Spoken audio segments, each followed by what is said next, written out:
መልካሙን ገድል ተጋድያለሁ፣ ሩጫዬንም ጨርሻለሁ፣ ሃይማኖቴንም ጠብቄአለሁ። ሁለተኛ ጢሞቴዎስ ምዕራፍ 4 ቁጥር 7። የኢትዮጵያ ኦርቶዶክስ ተዋሕዶ ቤተክርስቲያን ታላቅ መምህር፣ የተዋሕዶ ሃይማኖት ብርቱ ተሟጋች፣ የበርካታ ወጣቶች መንፈሳዊ አባት መምህር ዘላለም ወንድሙ ከዚህ ዓለም ድካም በእረፍት በመለየታቸው የተሰማንን ጥልቅ ሐዘን እንገልጻለን። ይህ መልእክት መምህሩ በምድር ላይ የኖሩትን ፍሬያማ ሕይወት፣ የሰሩትን ታላቅ ሥራና ትተውልን ያለፉትን የማይደበዝዝ አሻራ በጥቂቱ ለማስታወስ የተዘጋጀ ነው።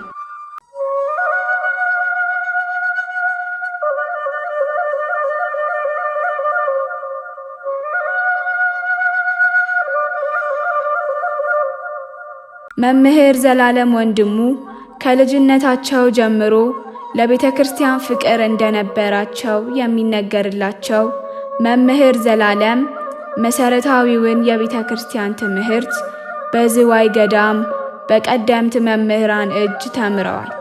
ይህ የመጀመሪያ ደረጃ ትምህርት በልባቸው ውስጥ የተተከለውን የወንጌል ፍቅር ዘር እንዲያድግና ስር እንዲሰድ አድርጎታል። ታላቁ የወንጌል መምህራችን መምህር ዘላለም ወንድሙ በምድር ላይ የተሰጣቸውን መንፈሳዊ ተልእኮ በድል አድራጊነት ፈጽመዋል። በሀገር ውስጥም ሆነ በዓለም አቀፍ ደረጃ የወንጌልን ብርሃን በማብራት የቤተ ክርስቲያናችንን ሥርዓት፣ ቀኖናና ዶግማ ሳያጓድሉ ሃይማኖታቸውን ጠብቀው ሩጫቸውን ጨርሰዋል። አሁንም የመልካም ተጋድሏቸውን ዋጋ ከፈጣሪያቸው ለመቀበል ወደ ዘላለማዊው ዕረፍት ተሸጋግረዋል።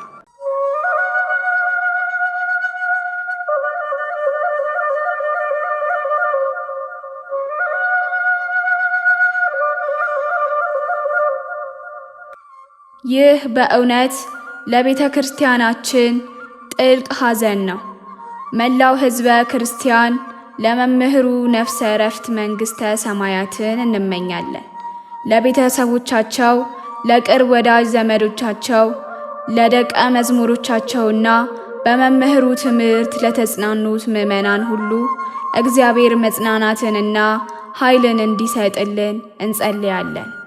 ትተውልን ያለፉት የወንጌል ዘርና የአገልግሎት አርአያነት በትውልዱ ልብ ውስጥ ሕያው ሆኖ ይኖራል።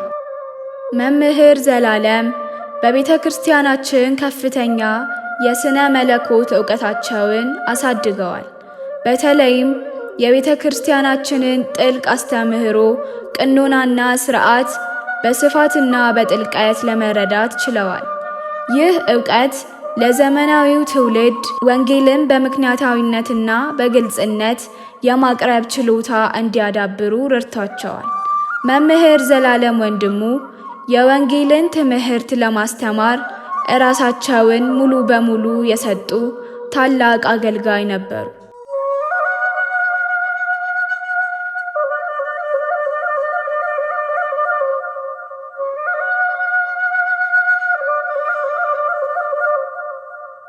የስብከት ስልታቸው እጅግ ማራኪ፣ ግልጽና ከቅዱሳት መጻሕፍት የተገኘ ጥልቅ ዕውቀት ላይ የተመሰረተ ነበር።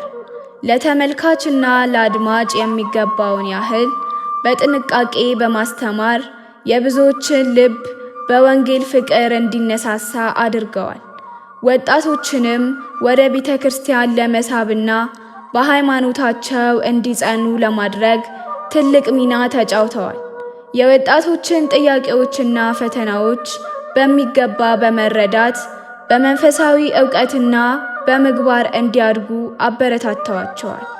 በተለይም በቅርብ ዓመታት ውስጥ ለኢትዮጵያ ኦርቶዶክስ ተዋሕዶ ቤተክርስቲያን ሃይማኖት ሥርዓትና ቀኖና መከበር በግንባር ቀደምትነት በመሟገት ይታወቃሉ። የተሳሳቱ ትምህርቶችንና ፈተናዎችን በዕውቀትና በድፍረት በመጋፈጥ የተዋሕዶን ሃይማኖት ለማስከበር ታግለዋል። መምህር ዘላለም ወንድሙ በልባቸው ውስጥ ለቤተ ክርስቲያን ቅዱሳንና ለነገረ መለኮት ምስጢራት የነበራቸው ፍቅር እጅግ የላቀ ነበር።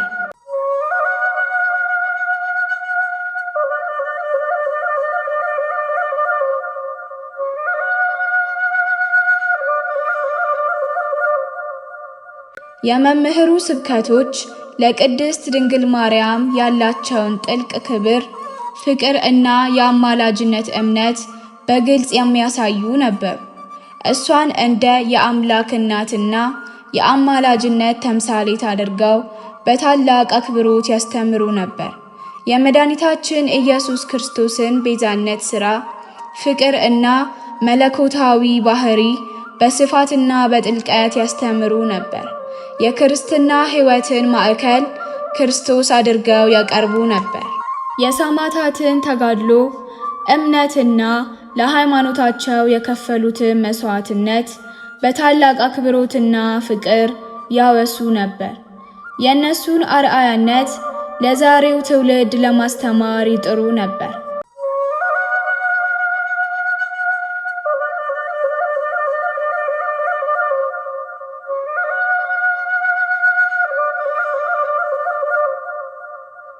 የወንጌል ብርሃንን ለዓለም ሁሉ ለማዳረስ የነበራቸው ፍላጎት በሀገር ውስጥ ብቻ ሳይገደብ ዓለም አቀፋዊ አገልግሎትንም አካቷል። በእስራኤል በሚገኙ በርካታ አብያተ ክርስቲያናትና ጉባኤዎች በመዘዋወር ወንጌልን ሰብከዋል። በአሜሪካ በሚገኙ በርካታ አብያተ ክርስቲያናትና ጉባኤዎች በመዘዋወር ወንጌልን ሰብከዋል። በአውሮፓ በሚገኙ በተለያዩ ሀገራት ለምሳሌ እንግሊዝ፣ ጀርመን እና ሌሎች ሀገራትም የነበራቸውን የቤተ ክርስቲያን ሕዝብ ለመጎብኘትና ለማስተማር ሄደዋል። በአውስትራሊያ በሚገኙ የኢትዮጵያ ኦርቶዶክስ ተዋሕዶ አብያተ ክርስቲያናት በመሄድ ወንጌልን አስተምረዋል። ሌሎች ሀገራትም በሚገኙ የኢትዮጵያ ኦርቶዶክስ ተዋሕዶ ቤተ ክርስቲያን አባላትን በመጎብኘት እና በወንጌል በማጠናከር አገልግሎት አበርክተዋል። መምህር ዘላለም ወንድሙ ሕይወታቸውን በሙሉ ለወንጌል አገልግሎት የሰጡ የቤተ ክርስቲያናችን ታማኝ አገልጋይና የበርካታ ወጣቶች መንፈሳዊ አባት ነበሩ።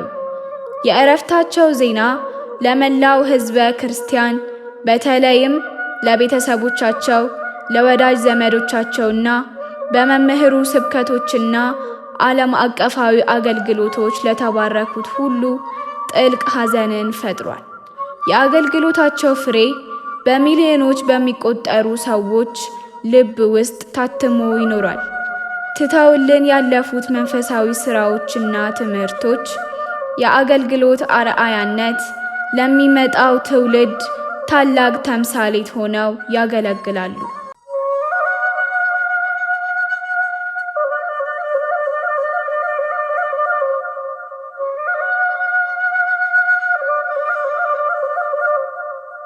መልካሙን ገድል ተጋድያለሁ፣ ሩጫዬንም ጨርሻለሁ፣ ሃይማኖቴንም ጠብቄያለሁ። ሁለተኛ ጢሞቴዎስ ምዕራፍ 4 ቁጥር 7። የኢትዮጵያ ኦርቶዶክስ ተዋሕዶ ቤተ ክርስቲያን ታላቅ መምህር፣ የተዋሕዶ ሃይማኖት ብርቱ ተሟጋች፣ የበርካታ ወጣቶች መንፈሳዊ አባት መምህር ዘላለም ወንድሙ ከዚህ ዓለም ድካም በእረፍት በመለየታቸው የተሰማንን ጥልቅ ሐዘን እንገልጻለን። ይህ መልእክት መምህሩ በምድር ላይ የኖሩትን ፍሬያማ ሕይወት፣ የሰሩትን ታላቅ ሥራና ትተውልን ያለፉትን የማይደበዝዝ አሻራ በጥቂቱ ለማስታወስ የተዘጋጀ ነው። የእግዚአብሔር ቸርነት፣ የቅድስት ድንግል ማርያም አማላጅነት፣ የጻድቃን ሰማዕታት ተራዳይነት እና የመምህር ዘላለም በረከትና ጸሎት አይለየን። አሜን።